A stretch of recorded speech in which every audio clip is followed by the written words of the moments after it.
Y'all, if y'all don't know who Bianca Olthoff is, you are living under a stinking rock. I don't know where you've been. I don't know what you've been doing. I don't know who you've been listening to, because she's everywhere. And I'm so grateful to have my friend on the podcast today. If you didn't already know, she's already joined me once. It was in person. I grabbed her after an event we were both speaking at, and she and I and Jada Edwards, I was like, just come in this room over here real quick. And I brought, y'all look at my stuff. Y'all think I'm so together. Listen, I'm always on a wing and a prayer. I had a tripod, a cheap tripod, and a camera I had gotten from Costco. And I set up the camera and I was like, let's just talk about what? I don't know. It was great. It's still one of my faves to this day. But y'all, Bianca loves Jesus. She also loves keeping it real. And I am glad to welcome her to the show today. Thanks for joining me, Bianca. Thank you for having me. I'm so excited. You said that I was your friend, but you want to know something? What? I'm going to say there's more in this friendship that needs to be discovered, because every time I talk to you, I love talking to you and we don't talk enough. I would love to talk to you about that for a second.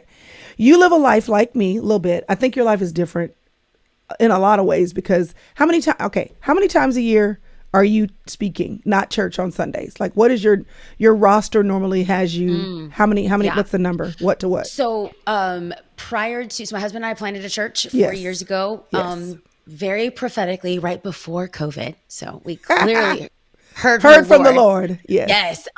So we planted a church, and in doing so, I knew that my time in like traveling and sewing into the Capital City Church was going to like be pulled back. So I am the primary communicator at the Father's House, Orange County, California. And so I'm there every Sunday. And so I preach about 3 times a month there. But traveling on the road, it's probably, I'd say anywhere from 26 to 32. That's still a lot. That's a lot. I know, it's crazy. It's muy loco. So you preach on Sundays 3 times a month, and then on top of that, you're somewhere else on average 2 times a month. Maybe I'm being dramatic. No, maybe. Oh yeah. It don't matter if you drop it down to 20. It's still a lot. Okay. Okay. So here's the question.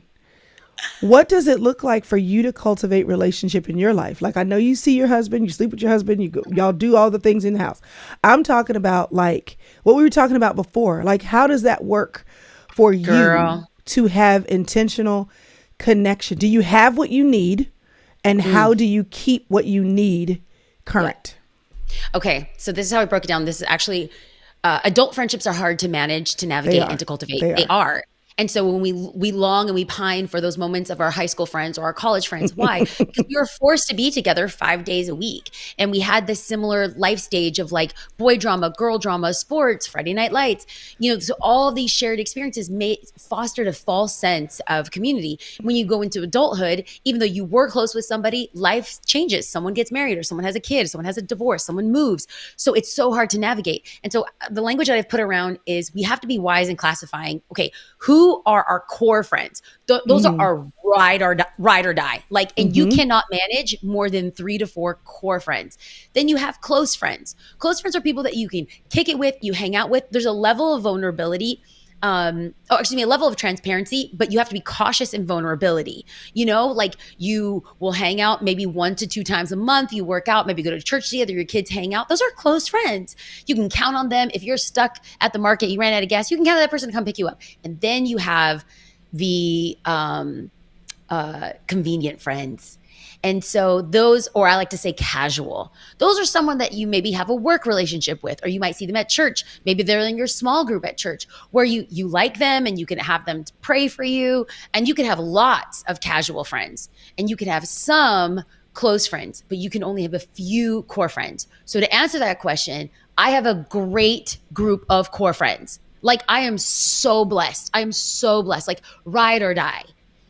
I intentionally don't really have a lot of close friends, and I ain't got no casual friends. I ain't got time for casual friends. I really don't. I don't. And I'm unapologetic about it, because I am, my husband and I are leading a church. I'm a writer. I'm a podcaster. I'm a stepmom to 2 teens. I love playing tennis and I love working out. And so my world feels very full. And I'm Mexican. So I have like 85,000 cousins and, aunties and uncles. And so like I got a whole other family side of thing too. So I just have made a very conscious decision. I will invest my very best to my close friends and, or to my core friends. And I will make sure I'm intentional with my close friends and I don't have any casual friends. But here's what I am saying. I do not have, I'm telling on myself, I don't have ministry friends. I don't have ministry friends. Why is this? I don't know. So, okay. So now is it because they technically fill in the casual spot? And because it's like, that's kind of what I'm saying. I think like when we're talking about you and me, I feel like if I come to Irvine and say, come on, Bianca, let's go to dinner. That is an intentional decision to take a casual, convenient, that's basically a situational friendship. Like there's a connection or an attraction and you say, let's see if, because we share this thing, even though we don't have this real life, everyday city situation, whatever, we share something that is so unique that we could have a conversation and hit a lot of the same things in one conversation because we don't have nobody else to talk to about it. Absolutely. So I know this sounds like super intense or whatever, but my dad was a Marine, Semper Fi, and I think in them being like having that military mindset, like you could speak to somebody who's been through war and you don't got to say much to know what they've seen. And to know what they've gone through. And so and Jada was another person, even somebody like Shelly Giglio. I don't orbit in their worlds, but I can have a conversation.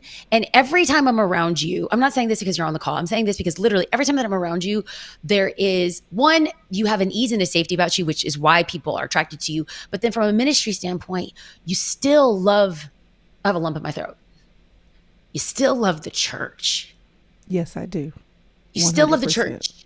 And I don't know your story, but I could safely assume that there's been a lot of hurt that you faced and abandonment from people in the church that you wanted to trust and couldn't trust. Maybe even asking God, why didn't you come in and do this when I know that you are all powerful and sovereign and good? There's a lot there.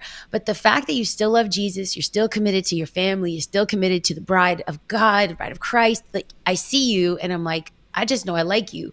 So I don't necessarily know if there's a category that I could slip you into, close or casual or, core, whatever. But I think ministry realm for me is sometimes I just want to sit across from somebody and like Rosie Perez in White Man Can't Jump. Billy, when I ask for water, I don't want you to give me water. I want you to tell me I too know what it feels like to thirst. And sometimes I want to sit across from somebody. I don't want you to fix my problem. Don't give me a cup of water. Just say, I thirst. And every time I talk to you, I get that. So, yeah. You know what the thing is, and I've been told many times, I do a lot of stuff. And one of the things that people will usually tell me first, when they look at all the responsibilities I have, is the church, what you do at church, how you're involved with church. It takes the most from you. And gives you the least. It fills your cup the least, but it takes the most from you. And my response is always, that may be true, but it's my church. And there are ways, that the Lord, and you know this, you people will take, and you're working with, you have to be wise with your resources and all these different things. But there's a feeling that comes from serving the Lord's church that you don't get any other way, unless you're just in the grind with it. And, you have to be wise, and everybody can't have everything on tap. However, that's the way God made it. He made it that way. His church is his bride. So when you are kind to his bride, there is a kindness that you experience at the hands of the Father himself in your own life that you don't get. I'll never forget, what is her name? Liz Curtis Higgs. When she spoke, I was with her the last time, her last speaking engagement. And she said, I'm so very excited. She said, I've been scattering seed for decades. And now in this next season of my life, I'm going to be there for the planting of the seed and the harvesting of the crop. I'm so excited to put my feet on the ground and serve his church from beginning to end, to watch people come to Christ, watch them grow, and watch them disciple other people.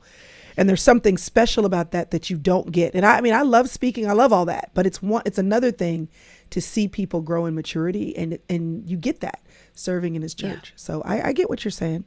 I get what you're saying.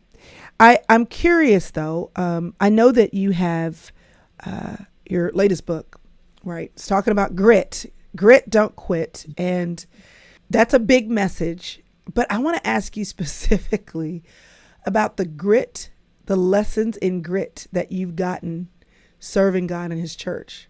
Because I don't know about you, honey, but listen here. As much as I love Jesus, there's also nothing that has made me want to quit as much or as often as God's people and God's Lord. church. Lord, yes.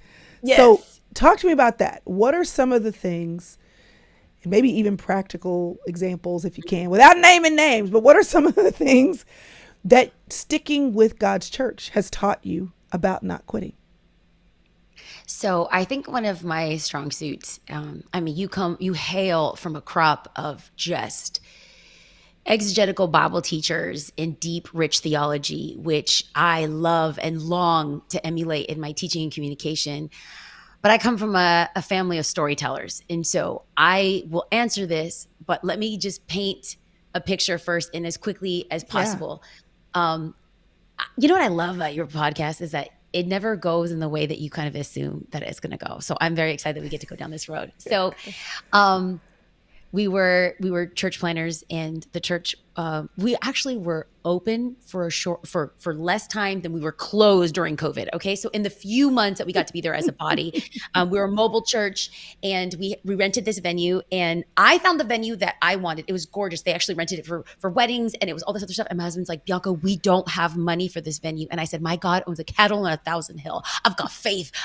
Well, we didn't have the money. We couldn't rent it. And also the Lord knew it was too small. It only held 200 people.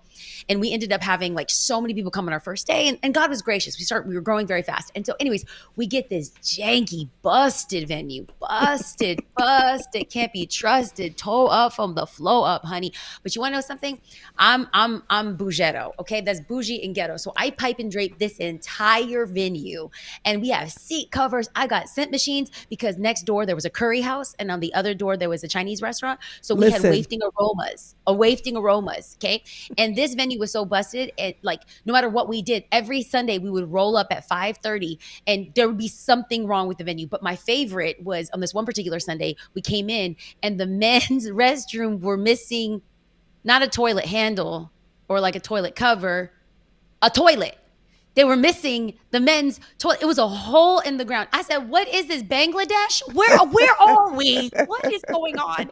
And on this one particular Sunday, we were cleaning up the bathrooms, and we were, there was like red stains going across the wall. It looked like blood. There was drug paraphernalia and empty beer bottles and all this other stuff from the show the night before. But I'm not putting two and two together. I go into what is like the pastor's green room, and we're like cleaning it up. And I hear this scream from a young guy, and he screamed like a fear scream. And he said, oh my God, what is that?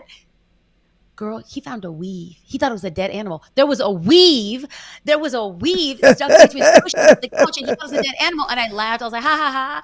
And I'm thinking, what's in the air? Like, there's something here, because today is just one of them days.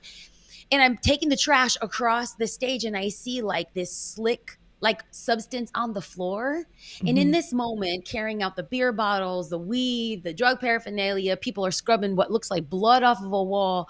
And I realized that the night before, I remembered seeing posters that the Thunder from Down Under, the strip dance team, I don't even know, what do you call them? The strip dance team, the strippers? I don't know. The Thunder from Down Under was performing on this stage that I was about to preach the word of God from.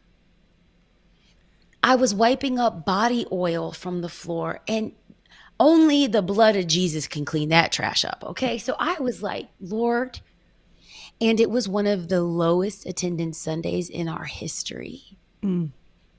I got into my car, and I was by myself. Matt and I drove separately because he drives like a grandpa, and I drive like with the need for speed. I need to get there on time, sir. So if early you were wondering enough. why we drove separately, it's like I get there so early and I drive fast. So anyway, I sat in my car alone and I was just like, I am not cut out for this. I did not hear you, God, because it's not supposed to be this hard. It's not. It's not. This is our flesh. We didn't hear you. This is wrong. And I sobbed the entire way home. The entire way home. So what do you do? That's my story. But like, what do you do when you're changing your 75th baby diaper and you felt the Lord called you to leave the C-suite corner office with the view, with your PowerPoint presentations and your power suit and your power naps, where you're, thinking about the future that you want to build for your family, and now you're home with baby spit up on your shoulders saying, I'm not made for this. Or the business that you like built and you felt like the Lord had called you to do, and now you're on the verge of bankruptcy and you find yourself saying, I'm just going to throw in the towel. It's not supposed to be this hard. Like, this is not even, I don't want to talk about the book because I feel like I want to serve your listeners, but some of these principles I've just learned in life, and I felt like I want to provide practical handles because grit is not something that people are born with. Resilience isn't a personality trait. It's something that has to be developed. Yeah, have to build it. And people can look at my life. I remember sitting across a table from somebody, and like, I live here in Orange County. People aren't familiar with Orange County. It's basically bougie. Like people, it's like Botox makes your heart not move or your forehead. Listen, it's like, you know how I knew Orange County was different is when I would say, oh yeah, you're from LA. And they were like, no, oh no, I'm from Orange County. Honey, you don't say that. You know who also now says that? This girl, but for the other reason. Don't say this is LA, because LA is real and gritty and sooty, and Orange County, way too Wisteria Lane, baby. Way too Wisteria Lane. Anyway, what it comes down to is a decision. You have to decide that I refuse. Though I'm knocked down, I will not be knocked out. I'm going to get back up. I'm going to put one foot in front of the other. Proverbs 24 says it this way: though the righteous fall 7 times, they get back up. In fact, it says, I love the NLT. It says that the righteous get back up 8, and 8 is biblical numerology for new beginnings. So what I'm saying, and what I believe the writer is saying, is that the righteous will fall 7 times, but they get up with new beginnings. And so my mindset every single day, I'm telling you right now, sis, we don't got time to unpack this. My life feels like a dumpster fire right now. I have every reason to be like, I quit, I throw in the towel, and I refuse. I wake up every single morning. I say, the joy of the Lord is my strength. The presence of God, in the presence of God is fullness of joy. I'm choosing joy. The enemy wants me to quit. The enemy wants me to stop. The enemy wish he had the ability to take me out. But I will make the enemy pay every day that I'm alive, every breath that I could breathe.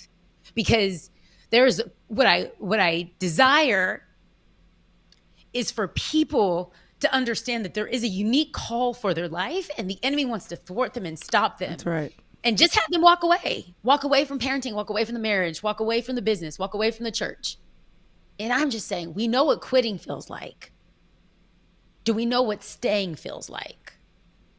Eugene Peterson put it this way. He said that it's long obedience in the same direction. And my number one goal is I just want to obey God. I want to obey God. Obey God. You can fault me for being loud or opinionated. You could even, people online, we were talking about this offline, but people could even say I'm a heretic. But what people cannot deny is that I am obedient. I'm obedient. Jesus was obedient to the point of death, and that's where I want to be. And I just want people to know you don't have to give up. I mean, listen, there's caveats, there's wisdom. If you're being abused, if there's, infidelity and that sort of stuff. But I'm talking by and large, we've made quitting so easy in a culture that says you can get it now, you can get it fast, you can get it to your doorstep. But calling takes time. Resilience, you develop that. Obedience feels like death. We don't want to talk about that. And so I feel like if we want to say we want to be overcomers, we got to overcome some things. We say that we want to be survivors, we got to survive some things, not just tap out. And right now I'm seeing so many people within the church tap out because it's hard. You were sitting in the parking lot. You're sitting in the parking lot though. And you said, I'm not cut out for this. I understand obedience, and I understand longevity, and I love that quote that you shared by Eugene Peterson, long obedience in the same direction. But in that moment where you are in the parking lot and you're like, I'm not built for this. Like you literally feel, and we can't live life by our feelings, but you do literally feel and often physically feel like I can't handle this. I can't handle the pressure. It's too much. I'm cracking underneath the pressure. What do you do when you want to be obedient and you want to stick with the long game and you want to follow something through? You want to get to the finish line and you want to have grit and you want to develop resilience and you know you have to build faith. Like that's here. But what you're experiencing is such a weight for you to walk with that it just seems insurmountable. What do you do with the feeling of how can I continue even when you know that continuing is the right thing to do? Yeah. So I left, I sobbed, and I drove on the freeway all the way home saying, I am not called. This is not for me. It's not supposed to be this hard. I went to bed and I said, God, you picked the wrong girl. I am not cut out for this.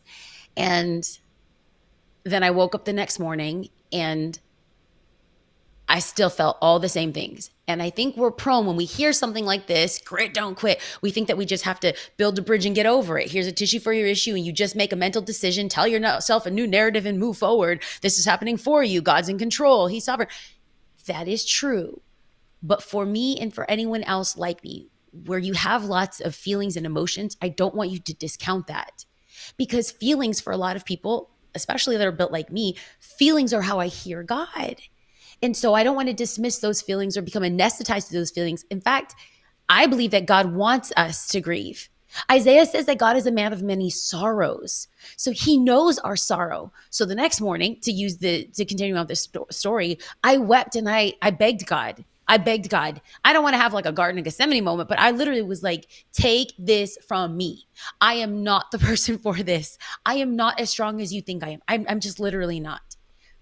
But if you say so.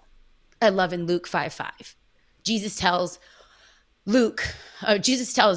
Peter to cast the nets on the other side. After Peter's been fishing all night long, caught nothing. Jesus, put your net on the other side. And Peter's like, bro, I did it. But if you say so. And I think that's the point that I want people to get to. You could have the feelings and they're very real. Feelings are very real, but feelings cannot determine our life. They can direct us. But I'm choosing to make a decision because God, if you say so, I will do. I will do. So much of this is a mental mindset. I do talk about that in the book, that we have the ability to reprogram our mind, to pave new neural pathways in our brain, to literally retrain our brain, to get rid of stinking thinking. Like this is critical to our faith as believers, because Christ is calling us to do some pretty impossible things, like love our enemies, like welcome the wayward and the foreigner, like loving our children and forgiving people, in addition to supernatural things that he calls us to do, like providing when you feel like you don't have, believing for miracles over people who are sick. Like the only way that we can do this is if we don't quit. We continue to move forward. We choose hope. We choose faith. We choose joy. We choose that we're not going to go softly into the darkness of the night. No, we choose to remain. We choose faithfulness. And it's a decision. It's a decision. I decide that I'm going to follow Jesus. And in following Jesus, it may cost me my life. But Corrie ten Boom said, you never know that Christ is all you need until Christ is all you have. Mm-hmm. When you think about the things that have helped you to build grit just over the course of your life, I mean, it could be church, but if it's something other than church, that would be good too. Use the word survive, like you can survive. And I think there's so much communication in the world that we live in that's like, you should do more than survive. You should thrive. And I listen to that. I'm like, that's great. Yeah, I want to thrive. But there are some things in life, and I think we need to give ourselves permission to just survive them, to just come out on the other side, still breathing, still whole, still physically, emotionally, and mentally intact, and realize that that's not losing. To survive something, even if you weren't thriving, it's not losing because you built something going through it. When you think about your life and you think about what you have survived, you may not have thrived. It may not have lasted. It may have lasted longer than you wanted it to. It may not have even had the outcome you desired. Maybe you're still in the middle of it. I would love for you to share maybe a story of survival for you.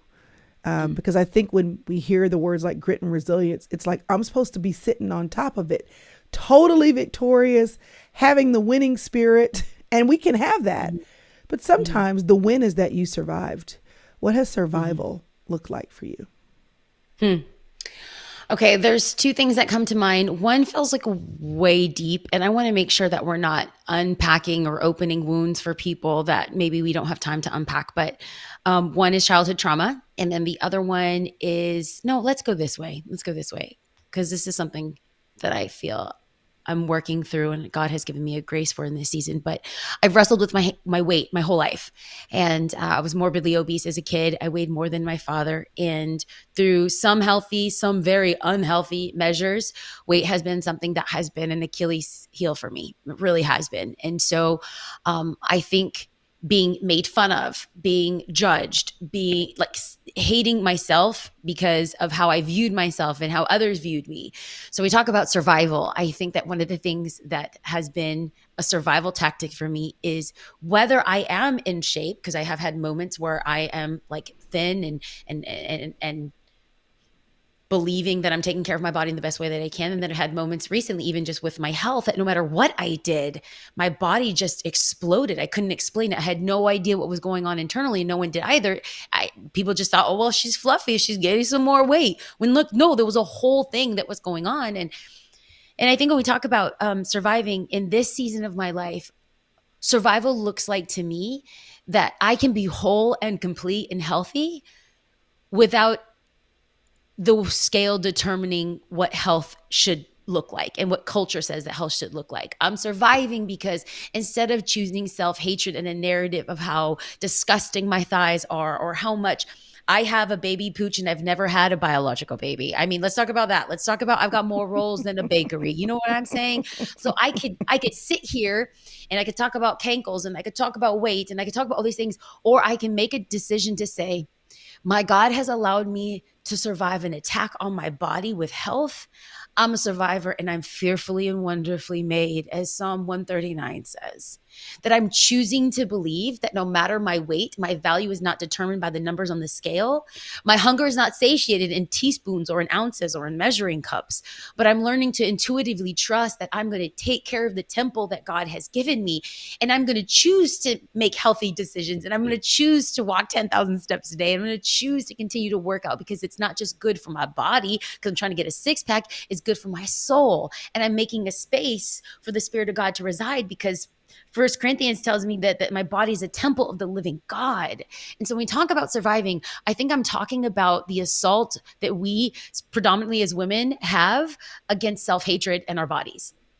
And I think that there's a damaging narrative on both sides. You know, the love yourself movement is great, but we have people that have like high cholesterol and blood pressure, and there's weight associated sicknesses that are creeping in there. And then the other side, it's like the cocaine waif trend that's happening all over again. I didn't call it that. I'm not calling it that. Please, it was literally on BuzzFeed and the New York Post. Anyway, so there's these two really far spectrums, and I'm like, what if we as women could say, no, I'm a survivor because I'm still here. I'm taking care of my temple. The Lord has not forsaken me. I'm doing all that I can to manage my mental health, my physical health, my soul health, my heart health. And because of that, guess what? Every single day I'm choosing to say, no matter what the world says about me in my thick thighs, I know I'm a survivor and I'm taking care of this because there's been so many opportunities for me to hate my body and treat my body like I have in the past with pills and crash diets and all this other crazy things, where I could say, no, I'm fearfully and wonderfully made. And the Lord is going to give me the willpower that I need to make the best decisions for me and for me to love myself, no matter if I don't look like a Vogue model. Or let's put this out there. Let's put this out there. I have a twin sister that is as thick as this pin. You know, she's you a put vegan. it out there. I did. I did. And you want to know why this matters is because the reason why we do not have a contentment is because we're looking at other people and saying, why don't I look like that?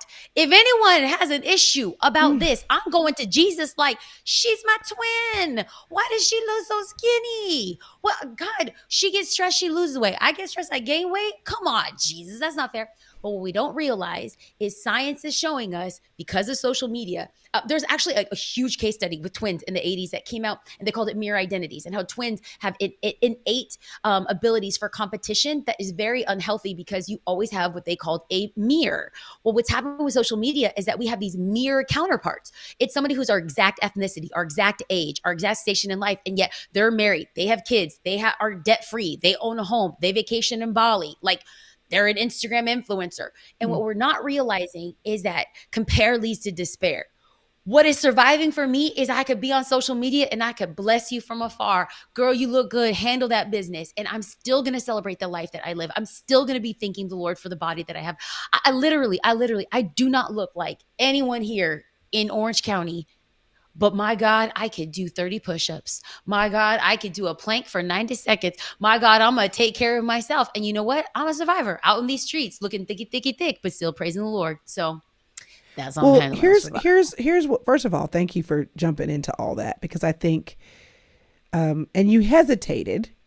I think one of the reasons why we don't talk about survival is one of them is because we want to tell our thrive stories, not our survival stories. And we, second, don't necessarily like talking about our survival stories when we're still in the middle of them, when we're still working on them. You know, it's like, I want to tell you how I got over, like with many, many years between me telling you the story and me actually struggling with it all. And I want to poke around right there. And grit is something I'm telling you about from an experience that I came through 20 years ago. It's not something that I'm talking about because I am real time gaining this skill. And, you know, I mean, this is terrible, but it's reminding me of Neo, you know, the Matrix. Yes. And this whole development of him learning the skills of moving through time and space. And we got to watch that, and we're celebratory. Okay, look what he just learned how to do, or he just figured this out. We celebrate that in other people. Like, look, they're doing okay. Or we celebrate that in 2-year-olds or 1-year-olds. Look, they're walking. They fell down, but we celebrate other people's in the middle. We do not celebrate our own. We want to wait until we're done. And I think that that's great that you're willing to talk about it, but you don't have to talk about the other thing. The other thing is not as important as the question I want to ask you about the other thing. Okay. I wanted to ask you what the hesitation is about the other thing. Because it's with childhood sexual abuse. And I know that could be a very tender wound for a lot of people. And I was just like, Lord, give me wisdom. I just felt like the Spirit of God was just like, I don't know if we have enough time right now to unpack what that could awaken. So we can unpack that another time. But here's my question related to that. Because I think even with what you just said, we don't want our grit. Struggling with weight is one thing. Struggling with money is one thing. Developing grit and resilience when you have an abusive situation. Developing grit and resilience when you experience loss, whether that is expected or tragically. Experiencing grit and resilience because you were wrongfully handled in your life.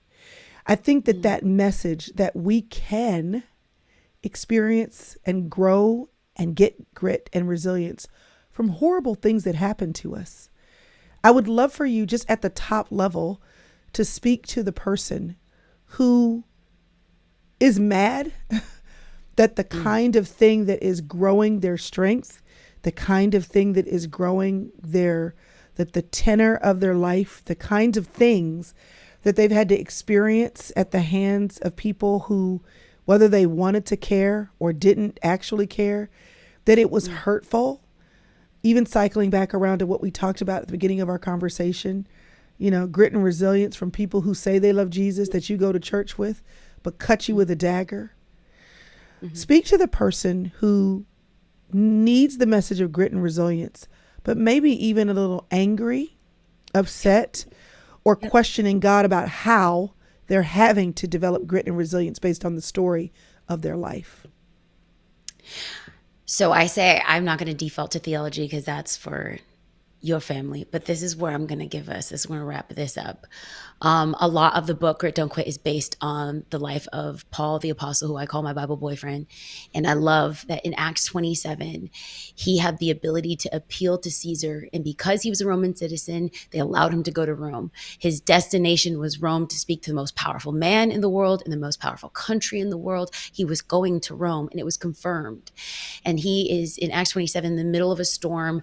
I mean, it says that the stars are gone and the sun is gone. That's navigational direction. So what does it feel like when our life, we feel like those things that are supposed to direct us are no longer there? Everyone's fearing for their life. They're not eating. They think that they're going to die. And an angel appears to Paul and tells him, no, you have to go. It will happen. You will meet with Caesar. And it gave Paul such a resolute. And he even told the captain before they boarded the ship, yo, bro, don't go. Don't go. We're not going to make it. And so there they are in the middle of a storm. And Petty Paul, I love Petty Paul because he tells the captain, I told you that this would happen. And so for someone out there that feels like you have to clean up a mess that you didn't cause, that you can hold frustration and faith in two separate hands. Because Paul says, I told you not to do this. That's frustration. He said, but because my God has said, that's his faith. You could be angry with God right now. And I'm telling you, you have permission to hold faith and frustration in both hands. Because Paul had a conviction. This is not my destination. I'm not going to die at sea because Rome is waiting for me. And scripture tells us that they had to run the ship aground. Paul says, we're going to survive, but it's not going to look how we think it's going to look. We have to run this ship aground. So where did they run the ship aground to? To an island called Malta. What does Malta mean? It means refuge. Every church mother out there better bring out a praise hanky because God is going to provide a refuge when you land up in places that you never thought you were going to be. What Paul didn't realize is that there was ministry on Malta to be had. He knew he was going to Rome, but he had to do ministry on Malta.